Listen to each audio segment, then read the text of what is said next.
Well, my name is Onny Huisink. I'm the artistic leader together with Saskia Jansen from Speeltheater Holland. It was a company in Holland. It is still a company, but now it is much smaller. And the company made performances for about 38 years, actually all over the world. And what we did was making performances for children, mostly with puppets, music. It was a combination of a lot of disciplines. In Holland we were the largest group. We were very well subsidized by the Dutch government. And we stopped not because there was no money or there were financial problems, but we just stopped because we thought after 38 years it was enough to run our own company. So now we are free and independent artists again, the same way as we started. So we don't have all the luggage for running a theater anymore. So it gives a lot of freedom, and we did have a huge collection of puppets. For every performance we make puppets, sometimes big size, small size, sometimes very realistic, sometimes less realistic. And well, all the puppets now are in different museums all over the world. For instance, in Toulouse there is a beautiful museum for puppetry. One of the most beautiful collections of the world are there. Also in Munich, in Germany, we did bring some puppets. But for one play there were still puppets left, and I thought they are not good to put them now in a museum. Mostly in a museum, puppets are dead. They don't move anymore. And when I make a puppet, you don't only make a puppet, but in the first place you think about the character, you think about the voice. So when I make a puppet, I also make a voice. Then I start working mostly with actors. They move the puppets, and then there will become again a voice. But there is already a kind of a thought of a voice, a kind of a character. So when I make a puppet, you think about the movement, about how he moves, about his age, about his character, and you can find all these details actually already in the movement of the puppet. Well, these puppets, they are made. They were one-day puppets. I call them one-day puppets. I made a play in Amsterdam. Actually, it was in Amsterdam. The opening was in Amsterdam, the Stad Schouwburg. It is the main theater there. And we made a play, and it was based on a movie, and a movie called The Star Maker. It was an Italian movie. And we performed this play not in a normal setting, but we made a restaurant. So it was a kind of a square. People were eating during the play, and during eating it was like sitting in an Italian square. We were sitting on an Italian square with the sound of the square and the people. And then the puppets were hanging up, and they were on towels. So towels, ropes, I mean ropes. Sorry, my English is very stupid sometimes. They were on ropes. And so sometimes I had a scene with 10 puppets, sometimes I had a scene with 20 puppets, and I could cut like in a movie, chuck, chuck, chuck, just up, down. So sometimes you have just one puppet, sometimes you have a large group, and the actors were playing in between them. Well, these puppets I thought were not good for the museum, because then they were too much dead. And all the stuff we had from the theater is now went to other companies or to amateurs, the costumes and the sets and all that kind of stuff. But we couldn't sell the puppets. People wanted to sell the puppets, but I don't like it when people are working with it. And when I don't like the play and my puppets are in it, it is like your childs are going in the wrong direction. So I thought I only like to do something with it in my own way. And then I thought, I don't have actors anymore at this moment, because sometimes I work still in the United States. I'm still directing there many times. But I don't have my actors in Holland anymore. So I thought, let's bring these puppets to different places all over the world. And there is no director anymore. There are no puppeteers. There are no actors to move them. So let's give the puppets back to the elements where they are coming from, basically, actually. And there is no director. I'm the director only for a scene I make. So I make a scene now on the rooftop of Unicorn Theater. A beautiful view all over London, so you see a part of London, and actually it is a little bit like a hidden secret. It is a scene, and you can tell a story about it, but I don't tell the story about it because the story is for the audience. And they can make their own story of it, so they can interpret where it's all about. I have an idea, but when I made these puppets, I showed them also to my granddaughter and to some adults. And what was always nice, that the children give a completely other story than the adults give. One of the persons is, I'm talking about characters, I don't talk about puppets now anymore, I just talk about characters now. We have 3 characters on the rooftop, 2 older men and a very young boy. What's happening in between them, I don't know. I know it now, because today I put them on the rooftop, but what will happen tomorrow, I don't know. I hope they will not blow away, because it can be very windy on the rooftop, of course, so we will connect them very tight. And at the same time, there is a camera on it, so the audience can see what's happening on the rooftop, but maybe the story is tomorrow completely different, because the story will change when there is rain, the story will change when there is wind, the story will change, the light designer is the sun, and actually the wind and the elements are the director now. But the audience is still the audience, but they can't come and they can't see them personally, they only can see it on a monitor. It's very dangerous to go upstairs, and also it's better when they don't see it, because they also can see it like they see everything on the whole day, too much actually, on a screen like this. So I hope that the audience here in London and the children will give some comments, and there is just one question for them: what do you see? Or another question: what's happening on the rooftop? What's happening here? So I asked them to make something, a little story, a few lines. It can be 2 lines, 3 lines, can be 5 lines, I think not too long. But when they are inspired, they can say, oh, it's a story about that, or it's a scene about that. So the story will never end. These puppets, we don't throw them away, we don't throw them in a container, we don't give it like a nice present sitting well on a sofa in a very fancy situation, but we just give them a rooftop, we give them the nature, and we give them, well, we give them life back, but then on the rooftop here in London. Every place where I put my puppets, my characters, even a better word, because when you say puppets, many times people think, oh, it's puppets, it is sweet, and it is lovely, and it is nice.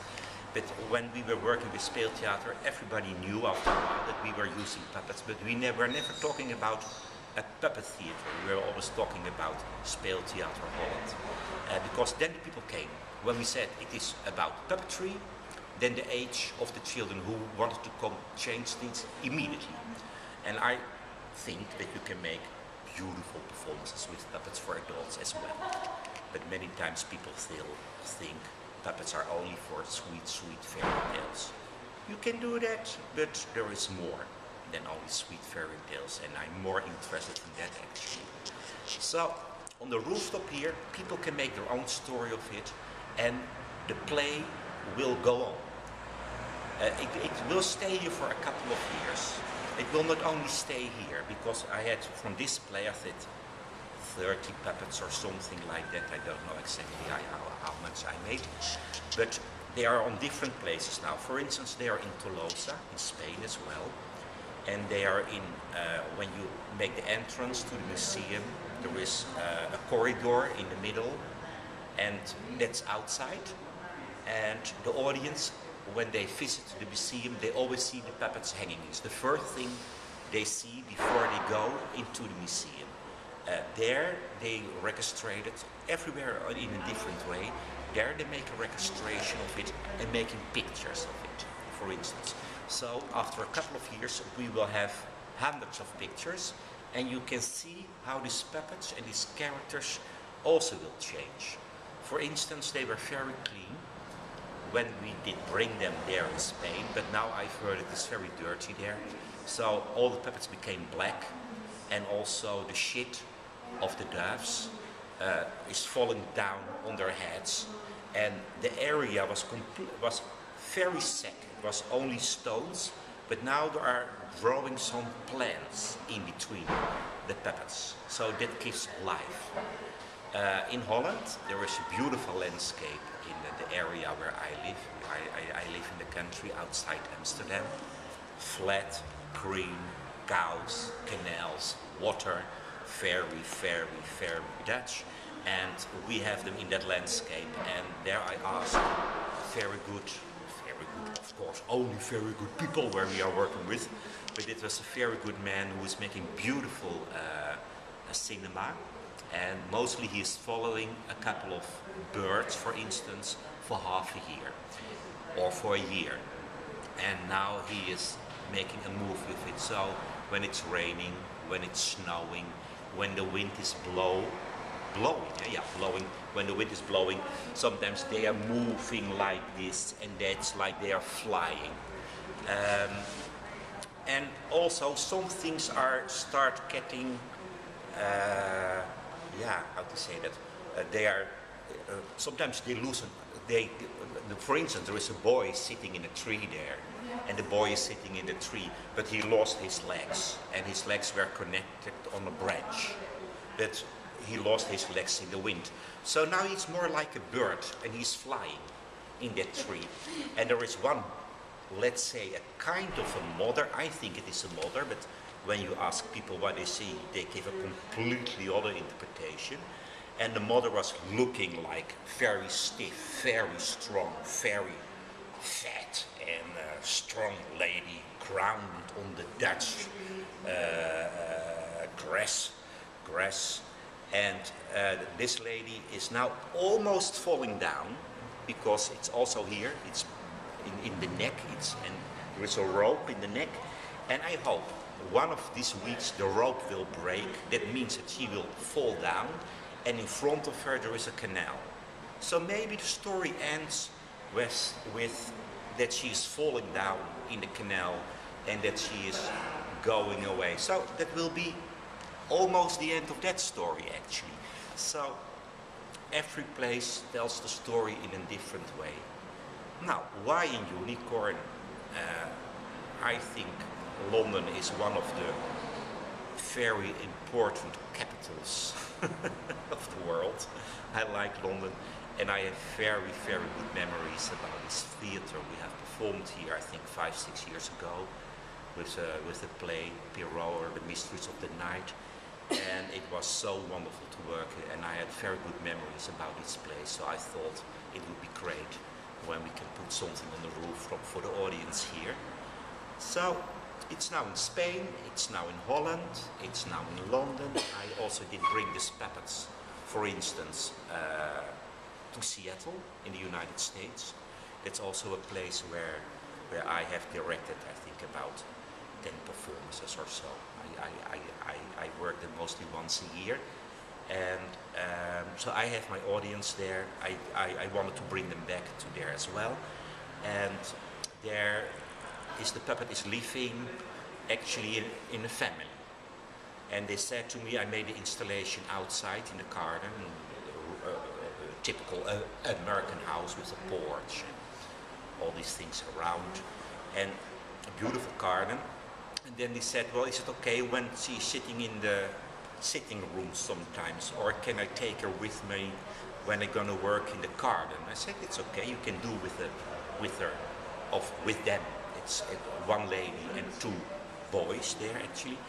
And he is making, what was our thought, a kind of a diary, but then from the prospective, is that the word? A diary? No, what I want to say. Well, it's a diary of the puppet. So you can follow her thoughts, what she can see the whole day in daily life. So it will be a diary, and they will make pictures or paintings, I don't know. But there, this puppet is not stiff on a stick or hanging around or laying down or whatever, but this puppet is moving all the time. Well, these are 4 places now where these puppets are based and will get a new life. And there are still 2 places where we will bring them. Next week I go to South Africa to work on a play what I'm gonna make there with South African actors and Dutch actors. And the year after I go to Kailicha, and Kailicha is in Cape Town. En Kailicha is, nou, hoe noem je dat ook weer, Sas? Kailicha. Big township. Yeah, it's a big township. It is a huge township. And I work with people who live in the townships, young actors who live there. And they will get, and they also will live in the townships. How we will register that, I don't know. Sometimes I got some ideas when I'm there, or sometimes I just meet an artist I like, and then I give him the possibilities to work on it, and I work together with his thoughts and his creativity, and we will find something together. So we will bring them to Kailicha, and I'm also working to bring the puppets to Australia. There are some places who are interested. And it's also wonderful because people, when they want to see the puppets there, they really have to move. You can't see them immediately, you have to walk for half an hour. Or you have to walk for an hour. So you have to do something before you see them. And that would be probably somewhere in the desert. So I like all these differences of climate. The desert is very dry. So it will keep the puppets for a long time in a good condition. But after a couple of years I will collect all the puppets from all these different places in the world to see how nature changed faces, the costumes, the movements, just their bodies, and just to see what is the result of being away for a long time under completely different circumstances, and to see how that will be at the end. And then I will bring everything together and see what is happening then. I don't know yet. Maybe I got some good ideas from children here who write something about the puppets, and I think, okay, let's make a new play of it, maybe with new puppets. Or maybe I say, okay, I put all these boxes, I put all these puppets together in the desert, I let the sun shine on it, and I give them classes, boxes, like in a fairy tale, like a Snow White or whatever. So that you walk through the deserts and you see they're laying down all these puppets in glasses houses. And when you walk through it, you see all these different characters who are collected there together. Yeah, I can do different things at the end of it, but I don't want to make a decision yet, because I only can make a decision when I see the results of all these puppets who are all over the world in different places now, and what will happen with them. And it's good because, for me it's good, because it's wonderful also to work on a scene in a visual way, only with the thought, and also to work without actors sometimes, because these puppets are only doing now what I want. When I'm leaving, I don't have to discuss with them. I only have to talk with a technician here who helps me for the installation and who's much more handy than I am. So I'm very happy I can work with Jeff here in the Unicorn. That's great. But at the end, I can't do anything about it anymore. When the wind is blowing them away, they are away. Then it will be the end of the story. All the puppets are made of very natural material, so when it goes into the nature or somewhere else, it just goes on, and after a couple of years, nothing is left anymore. It's really like the beauty of decay, if you know what I mean. Well, is it always beauty? I don't know. And that is for the audience to give an answer on that. And where it's all about, it's also for the audience. And I hope they like the installation. And I hope, actually, that is what I really hope, that also when you make a simple installation like this, when you give these puppets a second life, that people who are watching are not only watching, but are also inspired to do something with it in their own mind, instead of this is this and that is that, and this is theater, it's nice and it's sweet. No, it is also about life. It's about the beauty of decay. It's a long story without a break. Chance to